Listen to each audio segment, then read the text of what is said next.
Surah Al-Anfal. Surah Al-Anfal is a Madani surah, and the word Al-Anfal means war booty in Arabic. Bismillahir Rahmanir Rahim. Yas'alunaka 'anil anfal. They ask you about the bounties of war.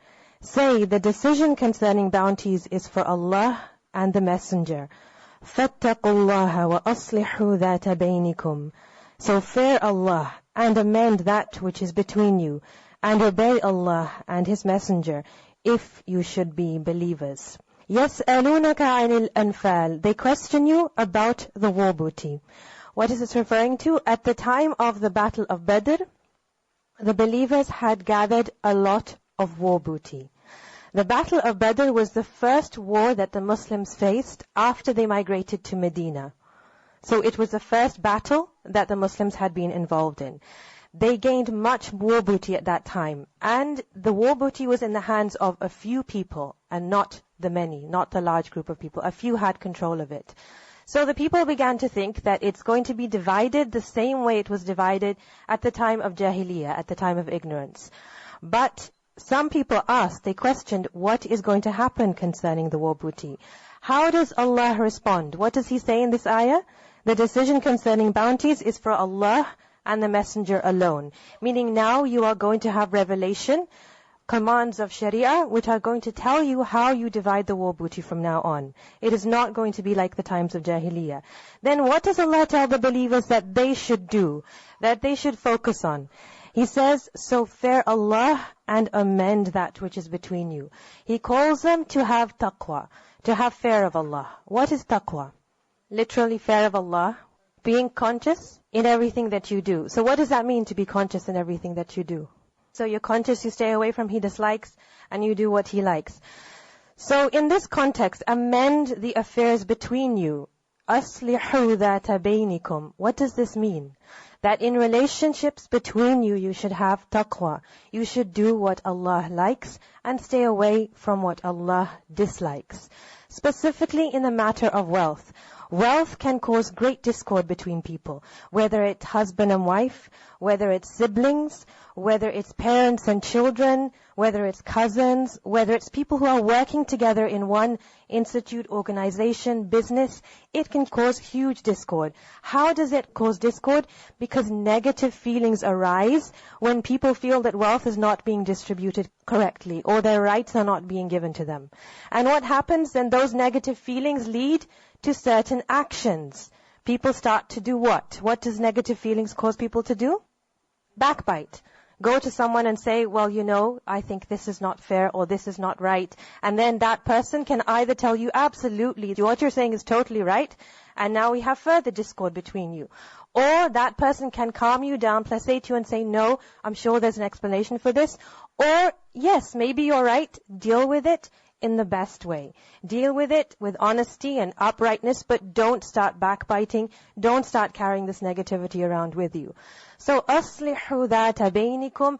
Reform what is between yourselves, in your dealings with one another, in your manners with one another, in your speech with one another. Do not have discord specifically based upon the wealth and the way that wealth has been divided. And obey Allah and His Messenger if you should believers. Now, wealth is a blessing, but what is a greater blessing than wealth in the context of this ayah? To have good relations. Is it enough to have lots of wealth, but to have discord in the home, or discord in the community, or discord in an institute, or an organization, or a business? Does the wealth make up for it? It doesn't make up for it. So Allah is guiding the believers to something better, something greater. That, yes, there is wealth, leave that to Allah and His Messenger. You focus on the good relations between you. إِنَّمَا الْمُؤْمِنُونَ الَّذِينَ إِذَا ذُكِرَ اللَّهُ وَجِلَتْ قُلُوبُهُم.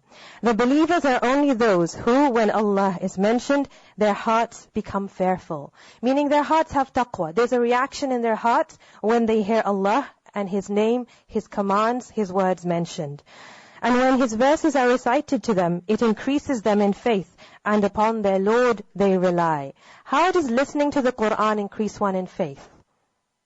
How does one increase in faith listening to the Quran? Reflecting upon the verses.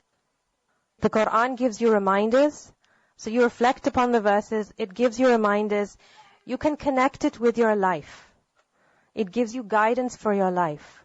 It guides you as to what is the right or the correct thing to do. It doesn't tell you, now that you're in this situation, your next step should be that you do such and such. But it gives you the principles. It gives you the basic principles. So Iman increases that Allah is the one who is guiding me in every situation. And upon their Lord they rely. The ones who establish prayer, and from what we have provided them they spend. Those are the believers truly. For them are degrees of high position with their Lord, and forgiveness and noble provision. It is just as when your Lord brought you out of your home, in truth, while indeed a party among the believers were unwilling. Ayah 5 refers to the Battle of Badr, specifically at that time, when there were some of the believers who were unwilling to come out, to go out and fight against the disbelievers, arguing with you concerning the truth after it had become clear, as if they were being driven toward death while they were looking on.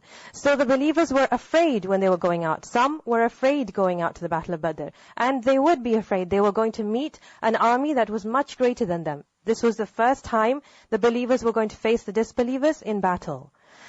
Remember, O believers, when Allah promised you one of the two groups, that it would be yours, and you wished that the unarmed one would be yours. But Allah intended to establish the truth by His words and to eliminate the disbelievers.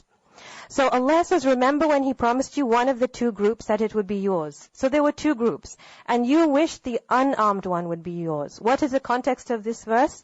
At the Battle of Badr occurred when Abu Sufyan, who was one of the great leaders in Mecca, one of the greatest families, he had a caravan laden with many goods that he had taken to Asham.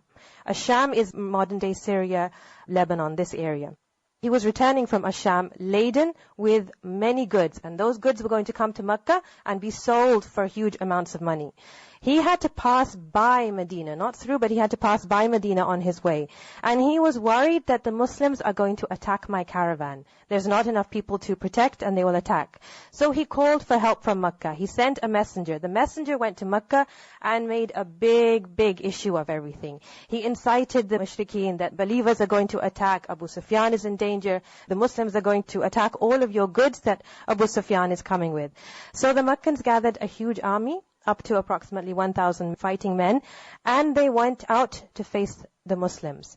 But the Muslims wanted to go to the caravan. They did want to attack the caravan, but Allah destined that instead of that, where should they go? They should fight the approaching mushrik army.